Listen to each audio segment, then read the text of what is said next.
Sam got car sick on the way there, or maybe ghost sick, so we stopped. And now she's holding her rosary.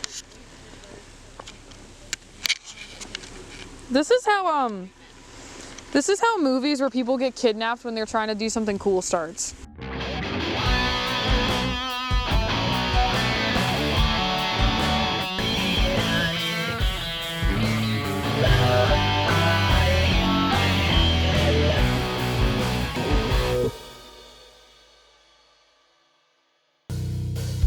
I kind of believe in ghosts, but I kind of don't, because I have no evidence that ghosts are real, but I don't believe that they're not real at the same time, because they could be. Yes, because when I was little, I was convinced that my house was haunted.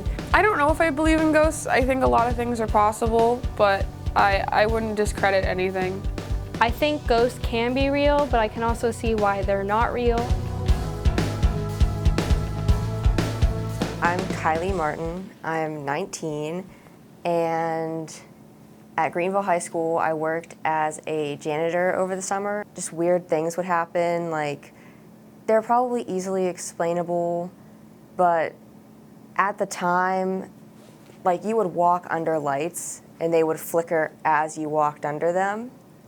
And the custodians all have like rumors about a ghost, but then you would ask other custodians, they'd say, no, that's just fake.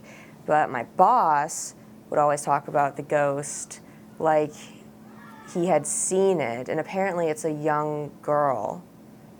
I never saw it, but he did apparently. And my friend Kaylee also experienced some of this stuff. We got on the roof ourselves, and to get on the roof, there's like these really creepy corridors and stuff you have to go through, and it could have just been the wind, but like 2 doors slammed at once, and like different, like there was a door slammed, like both at one time. So that was weird.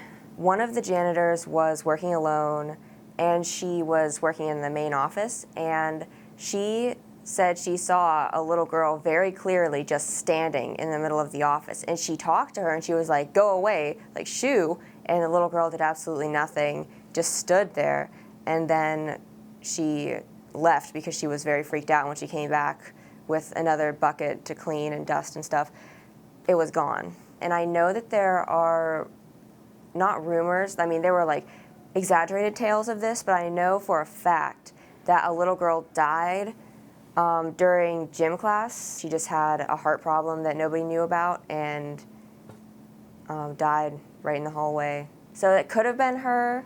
That's what we thought. That was like the only explanation as to why there would be a little girl.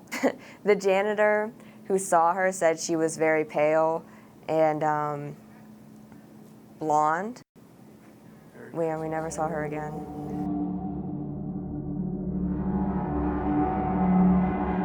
My name is Mary Jones, and I'm 19 years old. It all started when we were really little, when we first moved into the house. We noticed that stuffed animals would randomly roll down and stuff. It was just little stuff like that. You'd hear a door click shut, or you'd hear footsteps on the old floorboards. We started seeing figures, apparitions. We saw 3 of them in the house. The first one was a man in a trench coat with a top hat, like a Tribby top hat, and a black suitcase. It was just a shadow. The second one was a woman, and she was dressed in a dress that was similar to the Victorian era. And she had these high lace-up boots on.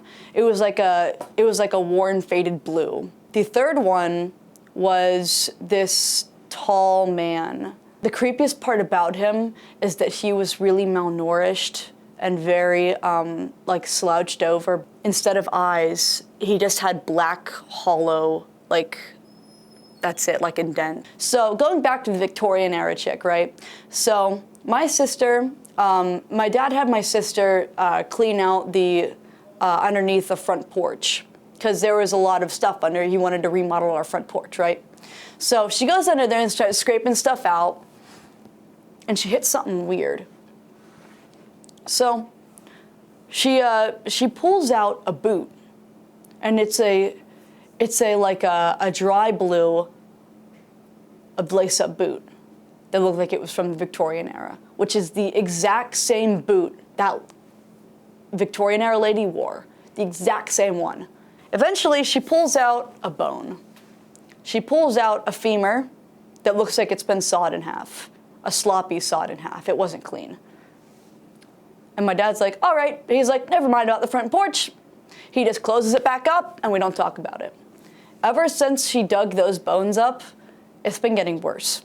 My sister would go in front of her closet in her bedroom and just stand there, staring at the door for hours on end. My father was like, all right. He's like, I never believed in this stuff. He's like, but there needs to be something done about this, because this isn't good. He called up a priest. The priest is like, all right. He's like, well, I'm gonna have to come tomorrow. I can't come today. So we had to sleep in our house again. I'm laying there in my bed on my computer because I wasn't gonna go to sleep because I was pretty spooked. I feel really uneasy. I'm typing to some of my online friends and I'm like, hey, this doesn't feel right. I think something's gonna happen. They're like, well, if you don't feel okay, just do a prayer or something. I look up and in the corner of my room is that tall thing standing. And I look back at my computer and I'm like, he's in here. And she's like, who? I'm like, the thing. And she's like, what thing? And I look back up and it's right in front of me. I look back at my computer and read the prayer that she said to say, and I say it, and my hand starts burning. I look down and he has his long fingers pinching the corner of my hand. I look back at my computer and close my eyes and I keep saying it, and when I open my eyes, it's gone. And my hand was burned, which is a scar I have on my hand. The next day, the priest came. He walks around the house, and as soon as he steps inside the house, right, he's like, oh, a great evil's in this place. And we're like, great. So we've been living for years with this great evil in our place. He's like, obviously there was one strong being that held two other ones here. That's how great his power was. It took about an hour for them to burn the sage throughout the entire house and mark holy water on the mirrors that we still had, and they left.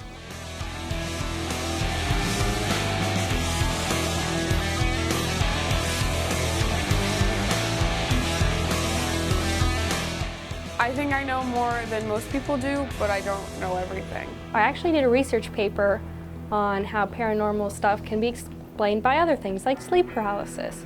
But I also want to go out and investigate myself just in case they are real.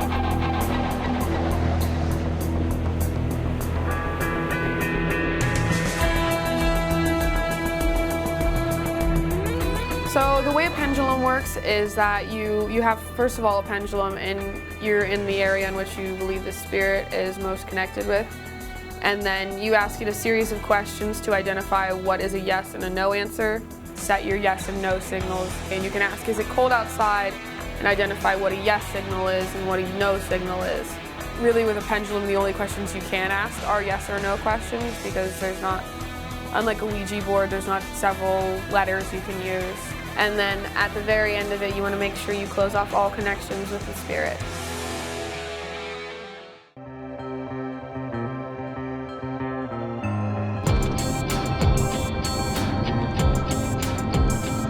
We are going to Coverts Crossing Bridge, and we are ghost hunting. Nice. Wandering up.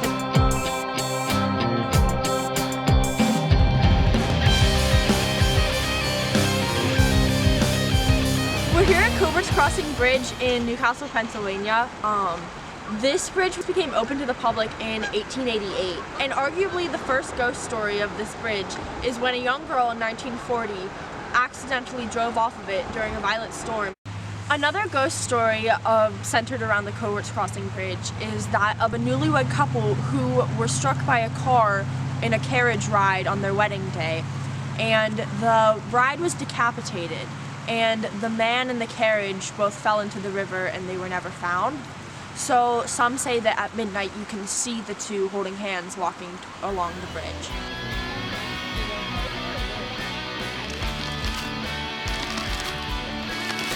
Ah!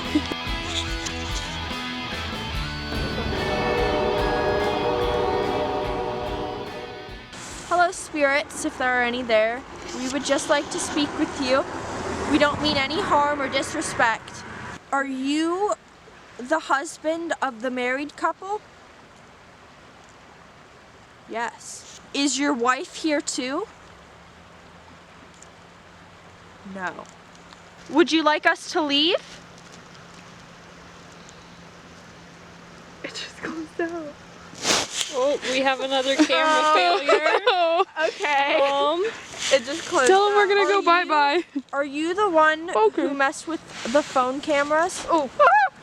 Guys, he's saying yes. We are leaving now. Thank you for your time and goodbye. I'm closing all connection.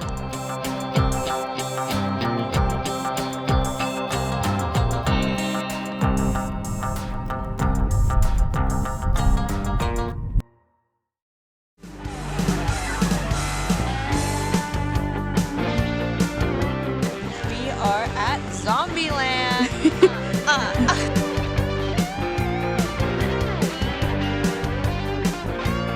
So yes, it's a graveyard by a church. There is supposedly a legend that on certain nights when the moon is full or when lights from the church hit just right, there is a glowing gravestone.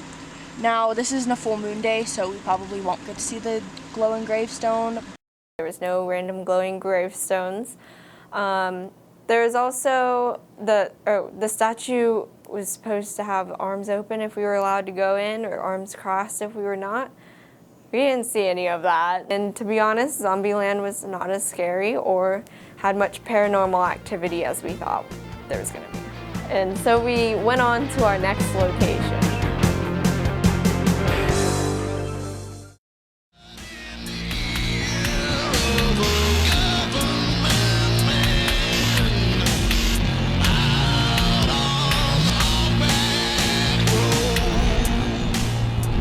So we are at Hogback Road, and this is in Hermitage, PA. And supposedly you put your keys on the road and you just let them sit there.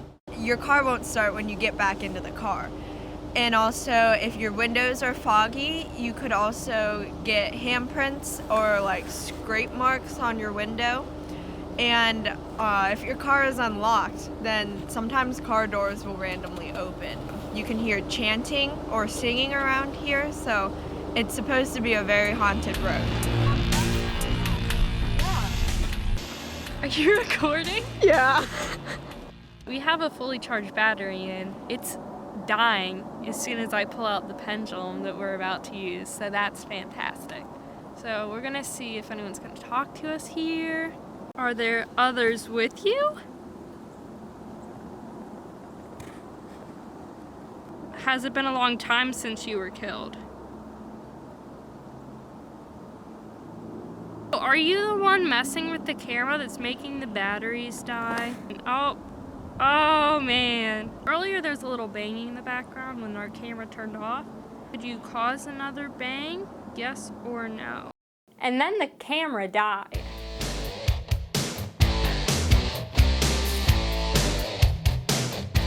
I'm still kind of unsure if they're real or not at the same time though. So, but I'm leaning more towards the yes, I believe side. I feel even like more strongly that they're real since I had an interaction with the ghost. I, however, is generally behind a camera. I can't say either way how I feel, or I can't say either way if they are real or not still, but I definitely think I'm more convinced than I once was. After going out and talking to multiple people and actually experienced talking to a ghost, I definitely say I definitely believe in them more than I did before. I'm Grace. Taylor, Jocelyn, And I'm Samantha. we're the Spirit Sisters. Until next time.